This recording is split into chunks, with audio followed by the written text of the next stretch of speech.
안녕하세요. 방금 소개받은 양효림입니다. 목감기가 좀 심하게 걸려갖고 목소리보다는 좀 덜탁한데 저도 이런 감기 처음 걸려봤습니다. 오늘 제가 말씀드릴 거는 저한테 좀 꽤 챌린징한 질문인데요. 제가 사실 뭐 관광 산업에 대해서 그렇게 많이 생각해 보지 않았습니다. 다만 제가 오늘 말씀드릴 거는 우리나라 경제 구조를 한번 산업을 살펴보고 특히 저는 이 서비스 산업 많은 인사이트를 저는 럭셔리 산업에서 많이 배울 수 있다고 생각해요.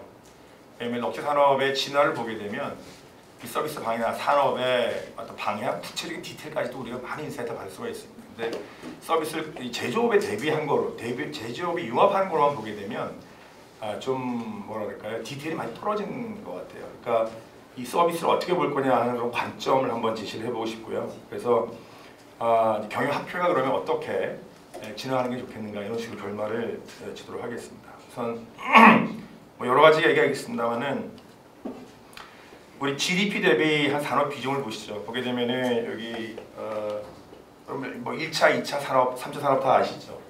1차 산업은 지금 우리나라에서 한 8% 정도 됩니다. 2차 산업이 여기 지금 제조업이 비슷하게 나와 있는데 우리나라가 제조업이 28% 되죠. 2차 산업과 제조업의 차이는 제조업에다가 우리가 건설업 그다음에 전기, 이게 쉽게 한다면 제조업 인프라가 될 수 있는 걸 넣게 되면 2차 산업이 됩니다. 우리나라 2차 산업은 지금 한 37, 8% 정도 됩니다. 그러니까 한 10% 정도 가까이가 건설이나 전기 쪽에 들어온다고 생각하시면 되고요. 제조업은 우리나라는 57% 정도 되고 있어요. 저렇게 보게 되면 야, 우리나라는 제조업이 굉장히 많이 발전했구나 이렇게 생각했는데 실제로 저 트렌드는 오랫동안 지속되었던 거예요. 저희 나라 제조업이 20%, 전체 GDP의 20%를 넘을 때가 언제냐면 80년대 들어왔습니다. 그 전까지는 우리 박통도 열심히 했지만은 뭐 15%, 12% 이렇게 계속 뭐 기반이 뭐가 있었겠어요? 그러다 정점을 찍는 게 언제냐면은 시점적으로 좀 서울 봄 주인공이었던 전두환 때 32%를 찍습니다. 제조업이 뭐야 GDP 32% 찍고 그 뒤부터 약간 다운되는 추세에 있는데 나머지 이제 그러면 이제 1차 산업의 비중이 나오죠. 여기서 이제 서비스 부분은 57%도 약간 우리가 뭘 봐야 되냐면 저쪽에 공공 부분이 있어요. 지난 정권에 강조 많이 했었죠. 공공 부문 비중이 몇 프로 정도 되냐 하면 약 한 14% 정도 됩니다. 그러면은 민간 부문만 보더라도 서비스가 제조업보다 높다라는 걸 단번에 알 수 있죠. 근데 밑에 보시게 되면 저 부가가치율, 우리나라 제조업 부가가치율은 상당히 많이 떨어져 있습니다. 경쟁력이 없어요. 반면에 우리 서비스 현황을 보십시오. 고용은 점점 전체 고용자 수의 71% 고용되어 있고요. 그래도 오른쪽에 보시면 노동생산성을 보게 되면 굉장히 낮습니다. 그러니까 우리나라 서비스 산업의 실태를 우리가 잘 알 수 있죠. GDP의 상당 부분을 제조업보다 더 많이 차지하고 있고 보험도 많이 발생하고 있는데 노동 생산성이 떨어진다는 얘기예요. 생산성을 높이는 방법 중에 하나가 여러분 IT인 거는 뭐 잘 아실 겁니다. 그래서 럭셔리 산업으로 잠깐 우리 돌려보게 되면 제가 럭셔리 산업을 다시 한번 말씀드리는 이유는 우리가 서비스를 어떻게 바라볼 거냐는 얘기입니다. 럭셔리 산업은 사람들의 꿈에 기반하고 있어요. 여기 뭐 저도 그렇습니다만 역시 제품이나 익스피리언스를 아마 동경 안 하시는 분은 없을 텐데요. 럭셔리는 동경의 산업이에요. 여러분 아마 오늘 아침에 한 10억이 떨어진다면 또 내가 누구한테 신사를 줬기 때문에 선물을 해야 된다면 딱 드실 생각이 있죠. 어디 가서 식사를 해야 되겠다. 무슨 선물을 해줘야 되겠다. 어디 데리고 가야 되겠다. 그런 것도 일종의 럭셔리 산업인데 럭셔리 산업의 진화를 보게 되면은 유럽은 역사적인 컨텐츠가 있습니다. 미국은 헐리우드라는 컨텐츠가 있어요. 한국도 그런 컨텐츠를 갖췄습니다. 럭셔리는 컨텐츠가 동반돼야 돼요. 똑같은 소고기라도요. 똑같은 소고기라도 거기에 컨텐츠가 올리게 되면은 가격이 몇 배가 올라가기 마련입니다. 제가 알고 있는 보스턴에 조그만 오이스터 바가 있는데요. 참 모르고 그냥 가서 이렇게 먹는데 비싸더라고요. 왜 이렇게 비싸냐 그랬더니 네가 앉아있던 자리가 무슨 누가 앉아있던 자리인데 들은 거 까먹었어요. 알게 뭐예요. 근데 그 자리가 앉았다는 이유만으로 그냥 그 오이스터 가격이 몇 배가 비싼 거예요. 럭셔리죠. 오이스터지만 거기에서 익스피리언스 하는 사람들 입장에서는 내가 누가 앉았던 의자에 앉아서 굴을 먹었다는 겁니다. 서비스가 이런 방향이 지속되는데요.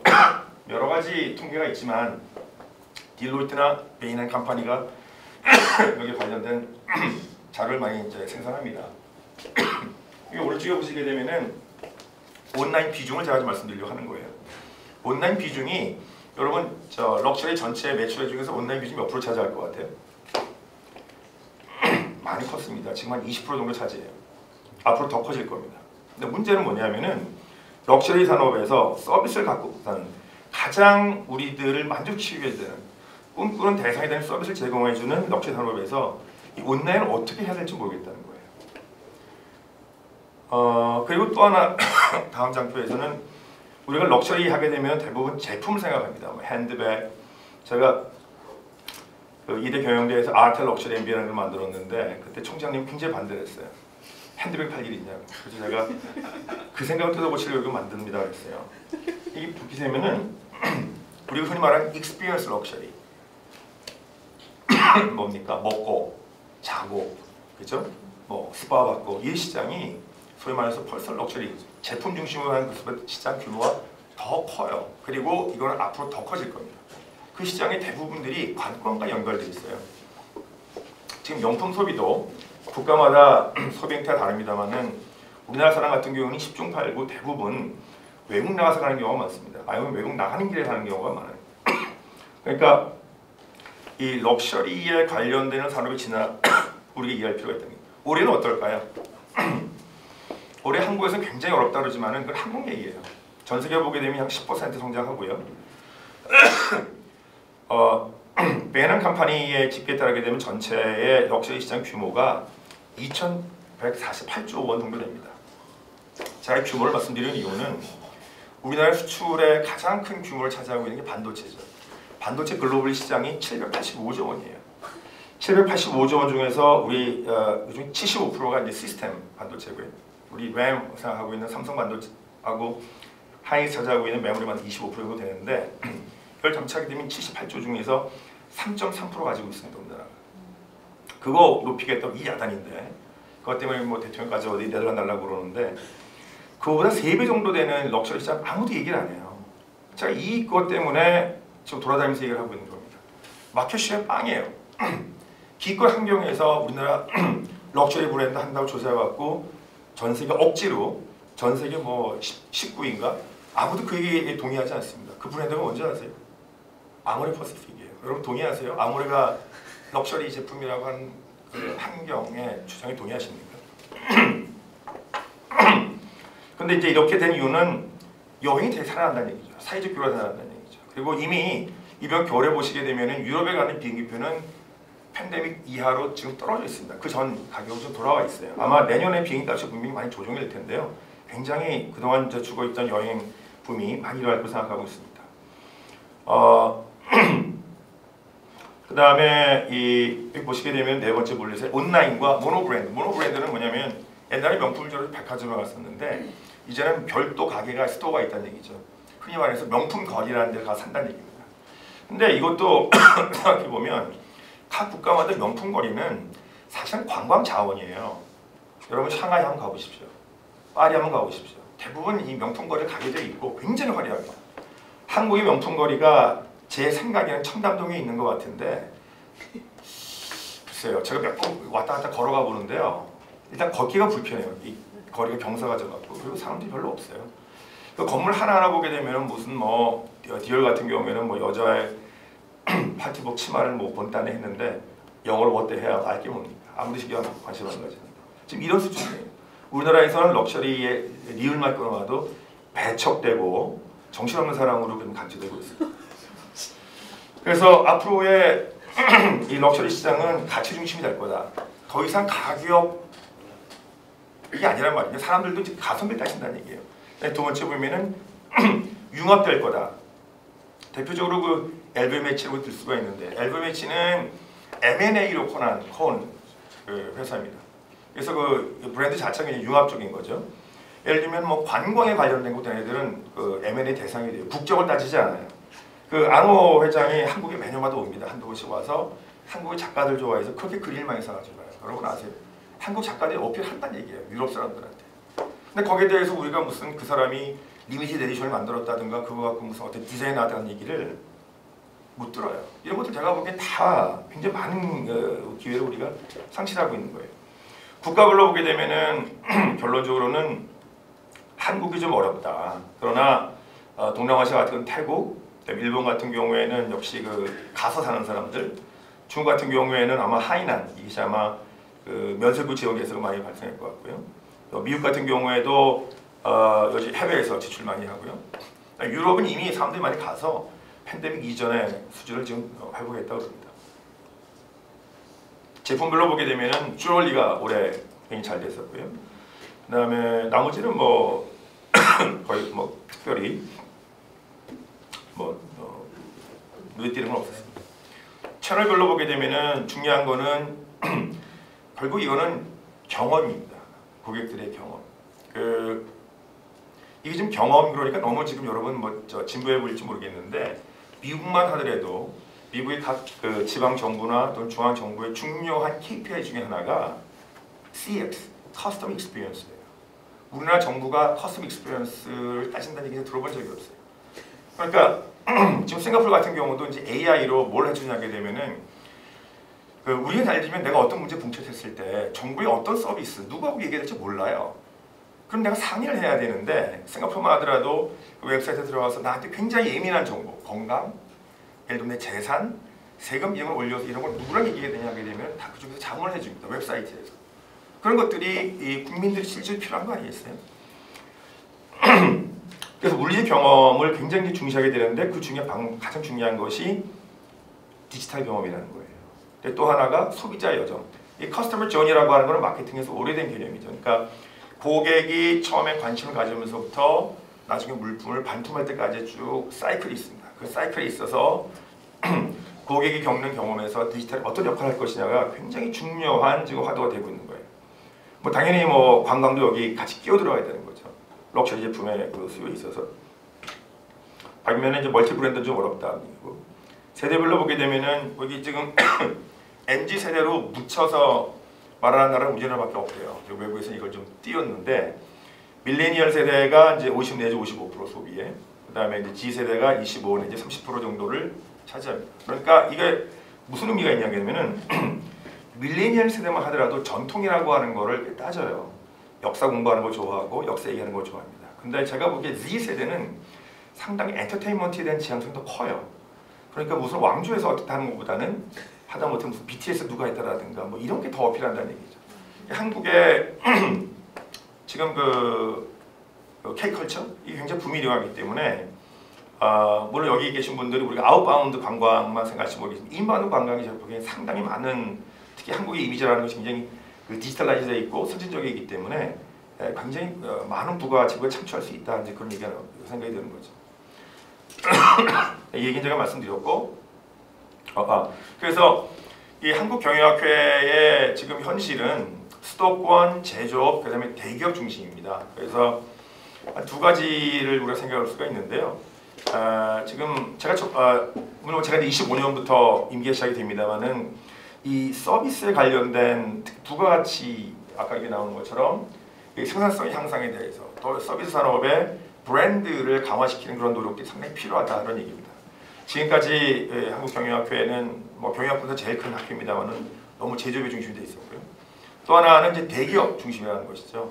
그래서 지금도 뭐 오늘도 사실 그 회의를 하다 왔습니다만은 주로 뭐 6대 기업들과 지방 테슬라가 지금 뭐 한국에 공장 세운다고 지금 뭐 굉장히 관심이 많은 것 같은데 그런 얘기도 하는 거예요. 그런데 그거 말고도 우리가 이제 고민해야 될 것이 과연 소규모의 이런 낮은 노동 생산을 가지고 특히 관광산업, 국내 관광산업을 어떻게 일으킬 건가 하는 문제고, 따라서 수도권에 집중되어 있는 같은 그 한국경영학회 관심도를 지금 많이 지방 쪽으로, 서비스 쪽으로 많이 분산할 필요가 있습니다.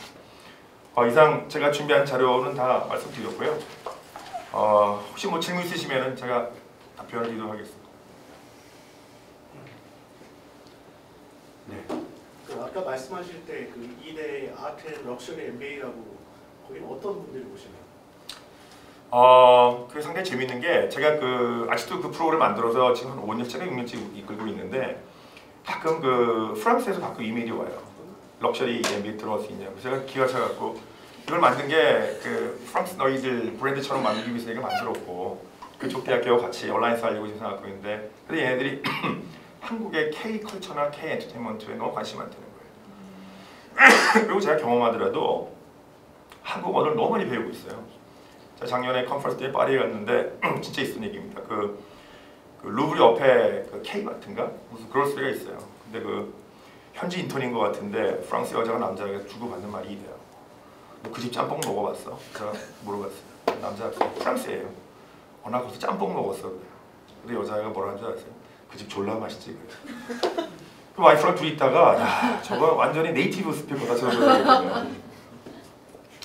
그리고 그 파리에 있는 제가 유학 갔을 때만 해도 비즈니스톡으로 일본 레스토랑 가서 많이 먹는 게 갑자기 유행이었었어요. 근데 보니까 그 한국 레스토랑이 일본 레스토랑과 비슷한 위치에 있고요. 그리고 줄 서 있는 사람들이 안에 들어가는 사람 보니까 거의 제가 보니까 이 겉에 적어도 겉으로 보기에는 큰 차이점을 못 느꼈었어요. 그거 보게 되면 아마 한국에 오려고 하는 그런 사람들 비중이 굉장히 많을 거예요. 근데 여기다가 외부에서 제공할 수 없는 어떤 디지털 서비스라든가 특히 아까 우리 커스터머 저니 제가 말씀드렸는데 그런 서비스를 잘 포장을 한다면은 굉장히 유니크한 익스피리언스가 될 것으로 저는 생각합니다.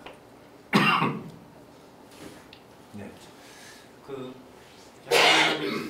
회장님 아직 아니시고 곧 회장님 되실 텐데